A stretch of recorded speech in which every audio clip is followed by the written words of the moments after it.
Hey, hi, how are you? Yeah, still working on videos, still doing a lot of things, still doing a lot of other things.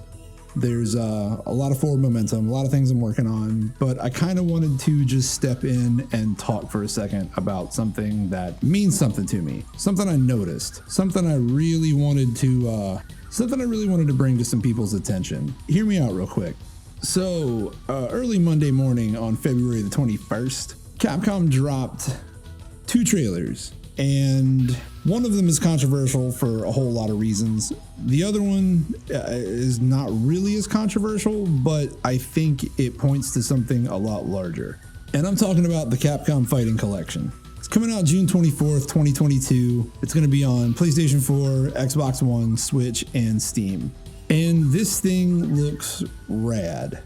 We're talking Darkstalkers, we're talking Night Warriors, we're talking Vampire Hunter 2, we're talking Vampire Savior, we're talking Vampire Savior 2, Hyper Street Fighter 2, Cyberbots, Super Gym Fighter Minimix, Super Puzzle Fighter 2 Turbo, and oh my god, Red Earth. So that's 10 games, right? 5 of which are basically the entire Darkstalkers library. One of them's the cutest little chibi fighter in the world. The other one's one of the greatest freaking puzzle games I've ever played. Cyberbots is super rad and needs a lot more love. Hyper Street Fighter 2, some would argue, is like the best version of it. And then there's Red Earth. And a lot of people don't really find too much notable about it, but I do. It's an amazing game. It's beautiful. It's probably the showcase title of the CPS3 arcade board. It's a cool idea that I'm not even going to get into like why it's cool, but just know that it's a cool concept that really could have been expanded upon if Capcom had decided to stick with it and give it another shot. And that's kind of where I'm headed with this. No, I don't think this is really to make like a new Red Earth or anything like that. But what I find odd is that people are calling this a cash-in, and I don't think that's the case.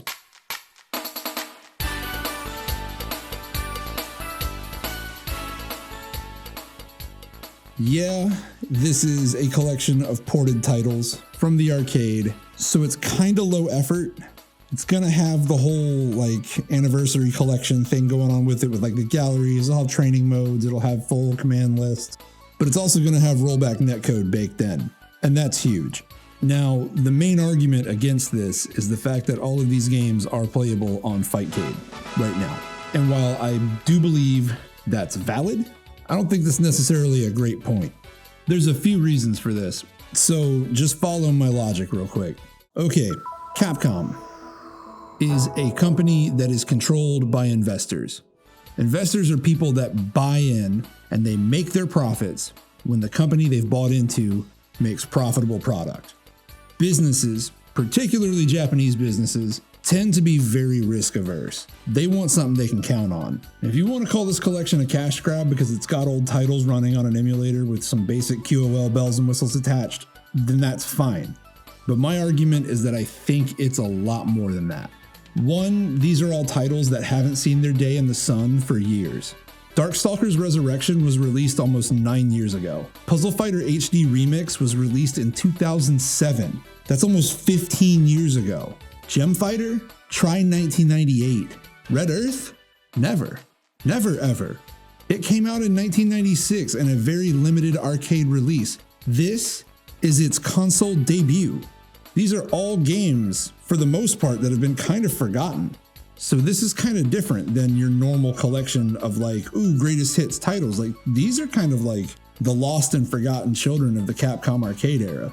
2, these are all games that can be played via Fightcade, which if you're not familiar, it's an online emulation platform where not exactly legally acquired Capcom arcade games can be played online for free, but it's only on PC/Mac/Linux, and most people that buy fighting games do so on consoles. People do play fighting games on PC, people do buy fighting games on PC, but the vast majority of sales happen on consoles for this particular genre. 3, Capcom has no access to Fightcade's user data. User data is extremely important. All modern online enabled games are constantly reporting back to the developers and publishers, which gives them insight into how their games are being played, how often they're played, etc. So we have a collection being released that's going to be a showcase of largely forgotten titles and franchises that most modern fighting game fans, and particularly more casual fans, who I might add outnumber the hardcore players thousandfold in terms of sales. A lot of these people might not have even heard of most of these games. My theory is that this collection is going to be used to gather data on what games within it are going to be played most often, which will result in a product in which the sales figures generated and how that product is subsequently used will likely help determine where Capcom feels comfortable in making their next major investments. Capcom is looking to invest in their next major fighting game franchise. And I think they're trying to go back to the past to find an IP that's waiting to be resurrected. They just need to know what horse to bet on. And I think this collection is an attempt for them to find that out. Basically, I'm saying that they're going to be looking at what gets played, what's popular on that collection, in order to figure out which of these series they're going to resurrect.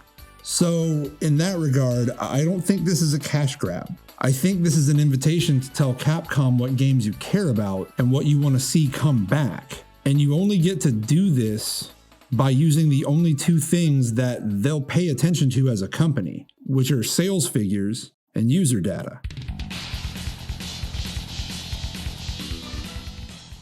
You got to understand, this company and other companies like them, they don't really care about social media chatter. They don't care about what gets talked about in Discords that'll just tell people to play over Fightcade.